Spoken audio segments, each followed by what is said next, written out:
welcome back to another episode of Compliance Clips with your co-hosts, Rick Morgan and John Farquhar. Today, we have a special guest. You know what? He's actually a young man. He's slightly on the good-looking side. We're not going to say how far, though. The scale is not really large, so we're okay there. But he's got hair, so he fits in with us. So I'd like to welcome Jim Angel of Speedgauge. Hello, Jim. Hey, hello, John. Rick, how is everybody this morning? So far, so good now that you're here. Yeah, the day is just on the right foot now. We're ready to go forward. Give our folks a little background on yourself, Jim, so they know who this great, awesome guest is. Well, so first of all, I think you already told a little white lie on the age and the younger guy and the good looking part. So we'll get that straight right away. But no, I tell you what, I've had the absolute privilege to be involved in this transportation industry for now going on 40 years, from way back in college, loading JCPenney trailers through school, having my own trucks at one time, spent 23 years on the operations side of the business, multiple different fleets. My last fleet was Atrium Window and Door out of Dallas, Texas. Where I really started getting involved in using telematics with that fleet. Got introduced to my provider at that time and ended up being wooed over to the dark side of the vendor realm, and have spent time with PeopleNet, which was acquired by Trimble. Yep. A couple of years with Lytics as their GM, and as they were really starting to move into the transportation, the heavy truck business. Had an opportunity to spend 8 more years coming back to Trimble, building their video intelligence solution from the ground up. And then a couple of years with E-Road, helping them launch their dash cam. And then most recently had the absolute pleasure and privilege of rejoining Jonathan and team at Speedgauge, kind of get full circle as I was at PeopleNet, their second telematics partner when they were launching the company well over a decade ago. So the evolution of this industry has just been phenomenal, not only with technology and the advancements with technology, but from an operational standpoint, what you have at your fingertips to help you better manage your operation is just unfathomable at times. There's so much there. I would agree. It's, there is a discipline to it, though, that I think you got to be cautious about. And that is that if you're going to invest in these systems and solutions, you've got to manage the data. In other words, what you just said is perfect. It's there to better your operation. It's there to provide tools to increase safety, to increase utilization, increase MPG. But if you choose not to use it, if you choose not to build a management program that you're observing that, and more importantly, measuring it, then it's really not going to provide you the benefit that is the intention behind it. Yep. Yep. Years ago, I had a fella tell me telematics data can be like a fire hose, full blast and just coming at you. There's so much you don't know what to do. So spot on when you say you've got to control that flow. But the last thing you want to do is turn off the flow. You need to be able to measure in order to manage. So let's talk about what is some of this information that we need to be doing a better job at managing. What's going to really help us in our day-to-day lives to help change behaviors within our operations, with our staff, with our drivers and whatnot. How do we make this better? Speeding, not about a product, not about our product, but just about monitoring speeding and why it's important. And when you really look at the physics of it, if you really want to focus on reducing accidents and lowering claims, then the number one thing you need to monitor is speeding against posted speed limit. So it's not just your speed limiters, like we were briefly talking earlier before we got started. That's all fine and good, and it's an important component of it. But when you look at the statistics in the industry, like when you find out that 83% of the fatality accidents between automobiles and trucks happen on rural roads, not on interstate, then all of a sudden is monitoring overspeed the most important thing that you should be looking at versus a behavior that a driver may have that is just repetitive about basically speeding all the time. Right. And so when you look at the physics of it, first of all, by reducing speed It increases the reaction time of your driver, which is what this is all about. It's the distance between the other vehicles and the time you have to react when somebody else does something stupid, right? Because also the good thing about our professional drivers is that about 3/4 of the time, these accidents are not their fault. Right. It was caused by somebody else trying to cut in front of them or do whatever, right?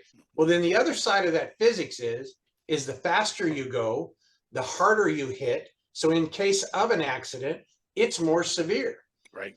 I got to thinking to myself, if you just wanted to make that very, very simple, it's like, if you slow down, you reduce accidents. If you slow down, you reduce claims dollars, because the ones that you do have are less severe. Correct. So if I had to take one thing that was very economical to manage, because all these guys out there have ELDs that require GPS tracking, and this little thing called a breadcrumb has information that has to do with latitude and longitude and the speed of the vehicle. Yep.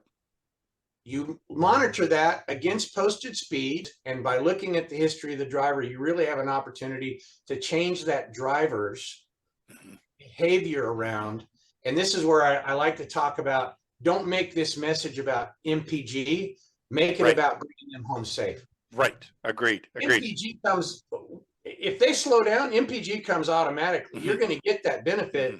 But when you talk to a driver and say, dude, you can't speed anymore, you're driving, you're killing our MPG, that's costing this company dollars. Well, the minute you make it about that, then that's all that driver thinks about is the dollars you're not putting in his pocket. Good point. Good Made point. it about the company. Yep. And it really should be about bringing them home safe to their families, safe to their moms and dads, safe to their kids, all the things, right? If they're doing that and staying safe, then not only are they safe, but then the people that are traveling the roadways with them are as well. You know, the main thing is that if you're going to invest in something, you've got to utilize it. You've got to talk to the drivers about it. They've got to be aware of what you're trying to accomplish and why. But most importantly, make it about their safety and not the operational statistics or math that go along with why you made that investment. It makes perfect sense that, hey, this technology can help you and stop you faster, reduce it, and help you in the event you have a cognitive mislap. But at the same time, you've got to stay within that optimal range. Rick, you got something on your mind. Yeah, no, great information. And I think you kind of actually started going to where I was going to ask you is, you know, for particularly a lot of smaller carriers, and I heard you in your introduction say that you were on the operations side, that fire hose of information. So we've got all of this information coming to us, whether it's coming through our ELD provider, our dash cam, or just our truck telematics. There's just a mass coming in, and your position is, you know, if we're driving down speeding, we're driving down our other causal factors such as hard brakes and harsh turns. I wonder if you could just kind of speak if we're talking to a carrier who's like, okay, I really want to pick up my game on addressing this particular issue. Where do they start? Like you've got all of those drivers, you got 50 drivers, every single one of them is going to have a speeding overspeed at some point. What are you targeting, and what's your approach that's going to get these drivers not to think about the financial benefit, but this is for me? Rick, great question, and I'm glad you asked. It's important to look at the overall picture, but start at the top. You've got the ability to driver rank by safety or by speeding percentage. So you'll know that, hey, I've got a driver. Let's just say that your fleet average, the median across the fleet is, I'll pick a number, 10%. But you've got a driver that's 44%. So 44% of the miles on the road, he's speeding or she's speeding that percentage of time. Then you've got a 38, then you've got a 32, then you've got a 28, then you've got a 27. Well, guess what happens to your overall average if you focus up there and get those folks to come down? Your overall average drops from 10 to 6. So when you're taking on something like that, per your question, you've got to start at the top, and you cannot expect to talk to every single driver. You've got to talk to the ones that have the largest issue. Right. So if you start at the top and you engage in those high percentage speeding folks to bring those folks down. And by the way, those are also the folks that are at a higher risk. Then you'll start to see that drive into your overall average. And the good thing about a driver ranking like that, until everybody hits 0 and goes to no speeding, then you always have folks that are at that top of that list. Listen, where I'm at today, I've had the opportunity to see fleets that their average is less than 3%. Wow. Across the fleet. Right. One of them's right up there in Canada. And if I had their permission, I'd bring that name forward. They do an unbelievable job, and they take that data and they publish it to a dashboard. They make that well known throughout the company. And of course, the guys that are below, you know, even 0, because they have those are the guys and gals that are getting the pats on the back, that are participating in incentive programs.